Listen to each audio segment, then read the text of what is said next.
Hello, it's time for another James Bond rankings, and today I'm going to be going through the top 40 Bond girls from worst to best. Probably just some of them today, not all of them. The reason BB's on the main page is because I kind of felt that if Roger Moore's Bond deems her not ready to be a Bond girl, maybe I should take that approach too. But as a consolation prize to BB, I've put her on my main page. Some rules. There's no money pennies in this list. I've decided to leave them out for a future best MI6 kind of rankings. Another rule is that I've included all the main Bond girls, even if they're rubbish. I could have easily left a couple of the duff ones off and just inserted some random secretaries from hotels who are only in one scene or something like that. But I decided not to do that. I decided to include everybody. So a slightly different approach from the villains list, if you see what I mean. And thirdly, I'm not judging people by looks in this rankings. It's not that type of rankings. It's more about the characters, how they are in the movie, how they're portrayed, how they fit into the story, any cool stuff they do, any cool scenes they're in. All that factors in, but not looks. You know, this is a family channel. I like to think that Grandma could put this rankings on over Sunday dinner for everybody to enjoy. So just putting it out there at the start.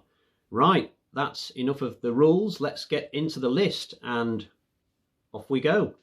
So coming in at number 40, we have Jinx, the worst Bond girl of all time, I think. Terribly miscast Halle Berry in this film. I don't think she's terrible at acting. I saw her recently in John Wick 3 and I thought she was okay. But in terms of Die Another Day, I just think it was a really bad idea to put her in this. She's got no chemistry with Pierce Brosnan. The character is annoying as hell. I just wish she would die halfway through this film and Pierce Brosnan's Bond finished the film alone.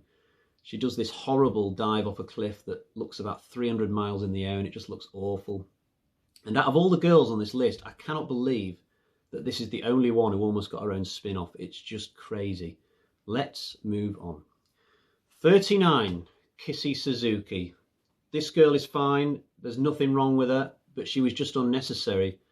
There's another Bond girl in You Only Live Twice called Aki who dies halfway through, and there was just no need for her to die so this second Bond girl could come in. I think they were just trying to fill a quota, because back in the 60s it was like this weird thing. They had to have two Bond girls or more Bond girls, you know.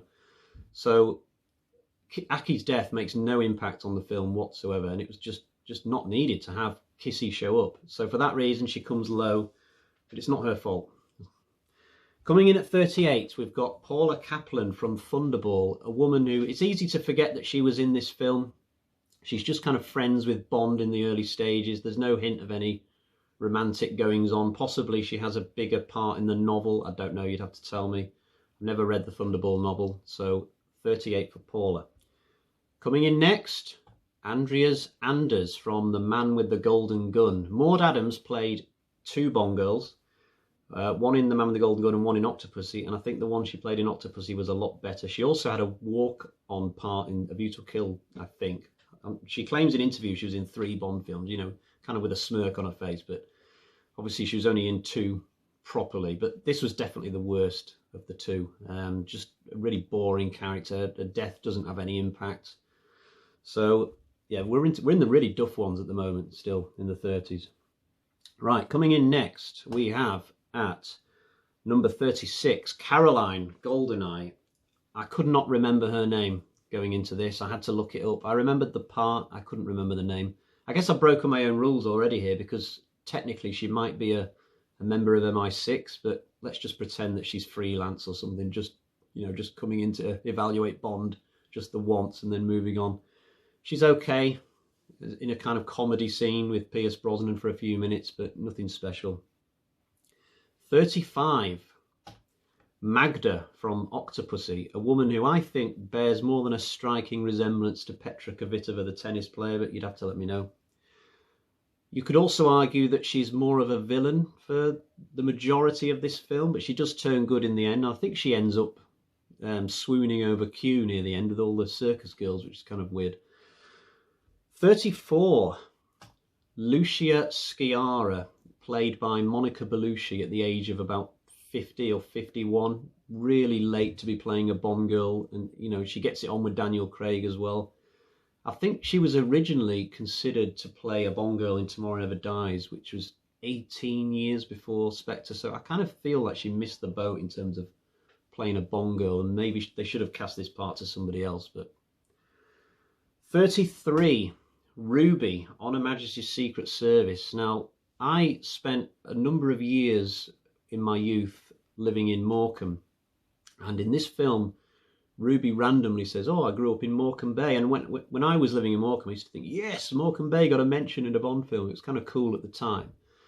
I don't know what's going on with her hair in this film, though. It's not really an attractive look, and she kind of just walks out of the film, really, without any fanfare. It's a bit odd, but she's a fun character for a while. You know, her and Lazenby have some good chemistry. So coming in next at 32, we have a pretty awful Bond girl who I'm surprised in retrospect I didn't put lower, actually. Tiffany Case, no, not for me. She's not clever when she tries to be clever. She's not sexy when she tries to be sexy. She's awful on the oil rig at the end when she's firing a machine gun and she backs off the whole rig. She cocks up Bond's plan with the cassette tape. She's just not a very good Bond girl. She's just kind of annoying. So, right, quick coffee sip and we'll get on to 31. And we've got Christmas Jones. A bit of a joke character among Bond fan circles. Horrible name. Performance isn't great. The idea of this young American in her early 20s being this world-renowned nuclear physicist is not entirely convincing. I've said for a long time I think she and Sophie Marceau should have swapped roles, possibly.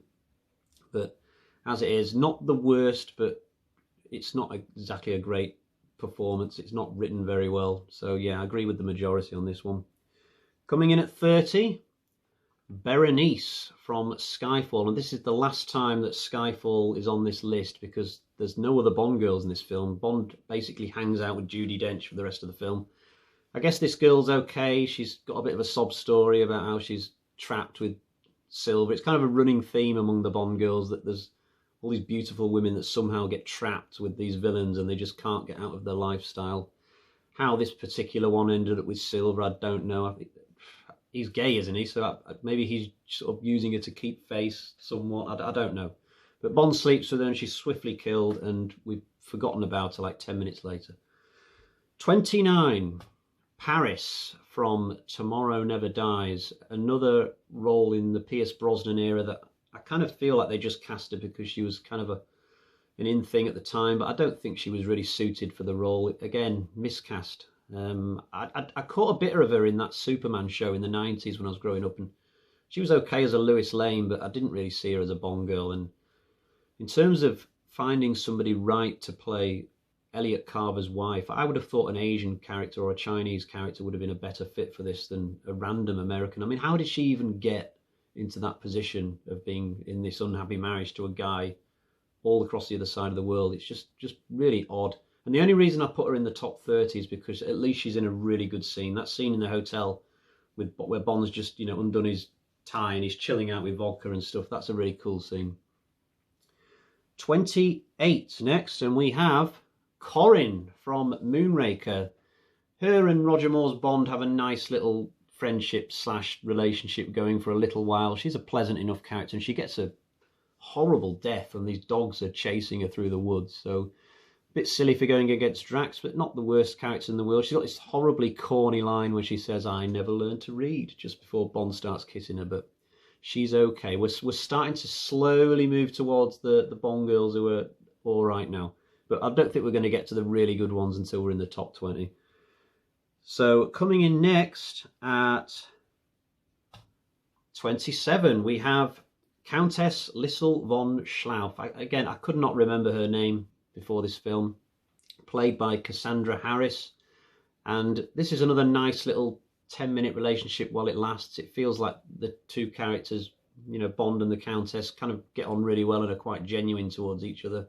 It's quite funny how this character sort of pretends to be this Austrian high woman or whatever you want to call her, and then it turns out she's just somebody from Liverpool or something when her accent starts slipping. But anyway, 26, Patricia from Thunderball, a woman who seems constantly irritated by Bond but Still ends up sleeping with him anyway. There is this awkward scene where Bond sort of forces himself on her, which looks really awkward now when you watch it. But on the whole, this whole scene at the health spa, I really like this whole sequence. It's really good.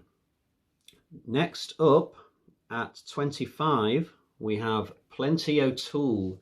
I think Plenty should have been the main girl in Diamonds Are Forever. I think she would have made a better Bond girl, better main Bond girl than Tiffany Case. She's really fun in the 1 or 2 scenes that she's in. Yes, she's a gold digger, but she's just got such a nice personality that it's such a shame that she leaves the movie so quickly. It's quite funny how she gets thrown out the window into that pool. She does have a deleted scene where she's having dinner with Bond as well, but sadly it was cut. Number 24, we have Wei Lin, and just thinking about it, I'm a little bit surprised I put her this high. She doesn't really do anything for me as a Bond girl. Her romance with Pierce Brosnan seems a bit forced at the end. I mean, they clearly had a lot of professional respect for each other throughout the movie, but a romance? I'm not sure. We never really find anything substantial out about Wei Lin. She's just a generic Bond girl thrown in there, so probably lucky to come 24th, now that I reflect on it. 23 is Solange, the girlfriend of this arsehole in the middle there. She seems okay. She's got a great scene where you see her riding a horse on a beach, and it's a shame that she gets bumped off a few scenes later, but she did okay there for a while. Although she doesn't actually sleep with Bond, does she? He goes on with his mission just before they're about to. So very professional of you, that, James. Very professional. Right, coming in at 22, we have Jill Masterson, who's not in the film very long, but she makes a real impact, obviously, with this incredible death she has where she gets covered in gold paint. It's a hell of an image, and she has a nice playful scene with Bond before that. I really like the thing where he kind of reaches behind her head and pulls the sunbed up. That got a really good laugh when I watched this with a few mates once. And the way she takes Goldfinger down with Bond is also very fun. Right, coming in at 21, and this is the last one we'll do today. I'll make this 40 to 21 and we'll do the top 20 next time. We've got Mary Goodnight from The Man with the Golden Gun. Not the best of characters, but I think because she's in this movie, she sort of blends in with all the rest of the silliness in this film. I think if she'd been in a Skyfall or a Spy Who Loved Me or something, she would have stuck out like a sore thumb. But in The Man with the Golden Gun, I think she's just about all right, though she does have her annoying moments. And I do like Britt Ekland because she's in one of my favourite horror films ever, which is Asylum. So I'll let her off a little bit with a lot of things, I think, when it comes to Britt.